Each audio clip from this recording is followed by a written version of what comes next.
22 11 जनवरी 2022 का हिंदी का solve paper देखिए आप। निम्नलिखित में से कौन सी गतिविधियां ऊर्ध्वमुखी श्रवण से संबंधित हैं?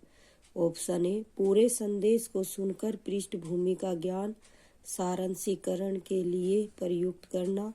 ऑप्शन बी, श्रुत लेख क्लोज श्रुत लेख बहुविकल्पीय प्रश्नों का प्रयोग सकारात्मक तथा नकारात्मक कथनों को पहचानना। ऑप्शन सी, तुरंत सुनकर अव्यवस्थित शब्दों को वाक्यों में लिखना। ऑप्शन डी, कविता को याद करना तथा सुनना।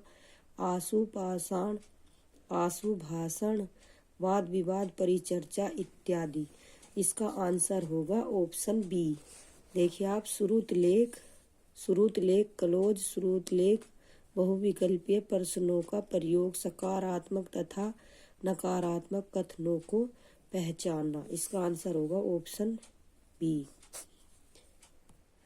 दूसरा क्वेश्चन देखिए, एक शिक्षार्थी एक शब्द तथा वाक्य के उपखंडों की पहचान करती है और इन बातों का प्रयोग करते हुए इस समझ को बनाए रखती है। शिक्षार्थी यहाँ किन प्रकारों की श्रवण प्रक्रियाओं को अपना रही है? ऊर्ध्वमुखी युक्तियाँ, अधोमुखी युक्तियाँ, ऊर्ध्वमुखी तथा अधोमुखी दोनों युक्तियाँ, न ही ऊर्ध्वमुखी और न ही अधोमुखी युक्तियाँ। इसका आंसर होगा ऑप्शन ए, ऊर्ध्वमुखी युक्तियाँ। एक शिक्षार्थी एक शब्द तथा वाक्य के उपखंडों की पहचान करती है और इन बातों का प्रयोग करते हुए इस समझ को बनाए रखती है। शिक्षार्थी यहाँ ऊर्ध्वमुखी श्रवण युक्तियों को अपना रही है। ग्रहणशील शब्द संपदा क्या है? वे शब्द जिन्हें हम सब सुनते हैं और या देखते हैं तब पहचानते हैं। वे शब्द जिनकी वर्तनी अधिकतर गलत लिखी जाती है। ऑप्शन सी, वे शब्द जिनकी वर्तनी हम जानते हैं। वे शब्द जो भाषा प्रयोगकर्ता के द्वारा लेखन तथा वाचन में प्रयोग किए जाते हैं। इसका आंसर होगा ऑप्शन ए, वे शब्द जिन्हें हम शब्द सुनते हैं या देखते हैं तब पहचानते हैं। क्वेश्चन 4, आकृति के बारे में ज्ञान वर्णन करना, सीमित अभ्यास में इसका प्रयोग करना क्या कहलाता है? व्याकरण का कार्यविधि ज्ञान, संदर्भ में व्याकरण, व्याकरण का घोषणात्मक ज्ञान। ऑप्शन डी, व्याकरण का व्यवहारात्मक ज्ञान। इसका आंसर होगा ऑप्शन बी, संदर्भ में व्याकरण। क्वेश्चन देखिए, उपन्यास क्या है? तर्क संगत लेखन, आकर्षक लेखन, तुलनात्मक लेखन, वृत्तांत लेखन। इसका आंसर होगा ऑप्शन डी, वृत्तांत लेखन। देखिए आप, उपयुक्त की विकल्प अनुसार उपन्यास वृत्तांत लेखन है। उपन्यास शब्द उप प्लस उपसर्ग और न्याय पद के योग में बना है, जिसका अर्थ है उप प्लस उप बराबर समीप, न्याय रखना, स्थापित रखना, निकट रखी हुई वस्तु, अर्थात वह वस्तु या कीर्ति जिसको पढ़कर पाठक को ऐसा लगे कि यह उसी की है, उसी के जीवन की कथा उसी की भाषा में कही गई है। उपन्यास मानव जीवन की काल्पनिक कथा है। प्रेमचंद के अनुसार, मैं उपन्यास को मानव चरित्र का चित्र मानता हूँ। मानव चरित्र पर प्रकाश डालना और उसके रहस्यों को खोलना ही उपन्यास का मूल तत्व है। उपन्यास गद्य विद्या में प्राय निम्नलिखित तत्व पाए जाते हैं। नंबर 1, कथा वस्तु। नंबर 2, पात्र और चरित्र चित्रण। नंबर 3, संवाद या कथोपकथन। नंबर 4, देश काल या वातावरण। नंबर 5, भाषा शैली। नंबर 6, उद्देश्य। क्वेश्चन देखिए आप, लेखन का वह उपागम जो लेखन के द्वारा लिखना सीखना का समर्थन करता है, उसे किस रूप में जाना जाता है?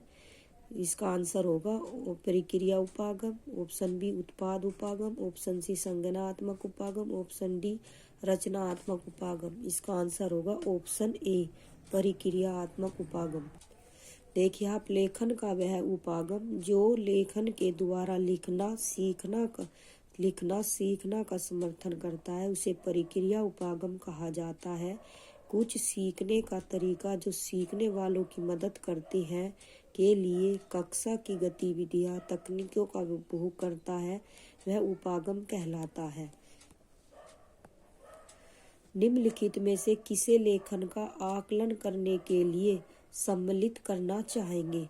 ऑप्शन ए व्याकरणिक ज्ञान तथा आकृतियों का प्रयोग, विषय वस्तु, व्याकरण पर अधिकार तथा सम्बद्धता, ऑप्शन सी लेख की शुद्धता, ऑप्शन डी थीम विचारों की प्रस्तुति तथा लिखाई। इसका आंसर होगा ऑप्शन बी विषय वस्तु, व्याकरण पर अधिकार तथा सम्बद्धता। इसका आंसर होगा ऑप्शन बी। देखिए आप, विषय वस्तु, व्याकरण पर अधिकार तथा सम्बद्धता आकलन एक संवादात्मक तथा रचनात्मक प्रक्रिया है जिसके द्वारा शिक्षक को यह ज्ञात होता है कि विद्यार्थी का उचित अधिगम या लेखन हो रहा है या नहीं। यदि शिक्षार्थी का लेखन किसी कारणवश बाधित हो रहा है तो उसको पहचान कर उसमें सुधार किया जा सकता है। लेखन आकलन के तहत यह भी देखा जाता है कि बालक विषय वस्तु, व्याकरण पर अधिकार तथा सम्बद्धता स्थापित कर पा रहा है। क्वेश्चन देखिए आप, निम्नलिखित में से कौन सा विद्यालयों में भाषा शिक्षा पर राष्ट्रीय शिक्षा नीति 2020 के बारे में सही है? नीति संसाधन तथा युक्ति के रूप में बहुभाषिकता, ऑप्शन बी विद्यालयी शिक्षा में अनेक भाषाओं का अनिवार्य रूप से अध्ययन, ऑप्शन सी आरंभिक वर्षों में शास्त्रीय भाषाओं के अध्ययन को समुन्नत करना, ऑप्शन डी आरंभिक वर्षों से ही अंग्रेजी माध्यम के रूप में। इसका आंसर होगा ऑप्शन ए। ऑप्शन ए नीति संसाधन तथा युक्ति के रूप में बहुभाषिकता। देखिए आप, नीति संसाधन तथा युक्ति के रूप में बहुभाषिकता भाषा शिक्षा पर राष्ट्रीय शिक्षा नीति 2022 के बारे में सही है। मानव संसाधन मंत्रालय के अंतर्गत शिक्षा नीति को चलाया जाता है, लेकिन नई शिक्षा नीति 2020 लागू होने के बाद इस मंत्रालय का नाम बदलकर शिक्षा मंत्रालय कर दिया गया है।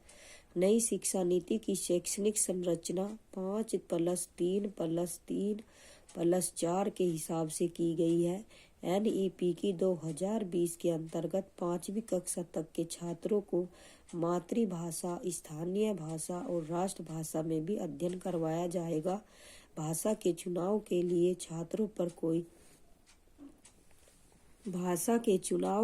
छात्रों पर कोई बाध्यता नहीं होगी। उनके संस्कृत और अन्य प्राचीन भारतीय भाषाओं को पढ़ने के विकल्प मौजूद रहेंगे।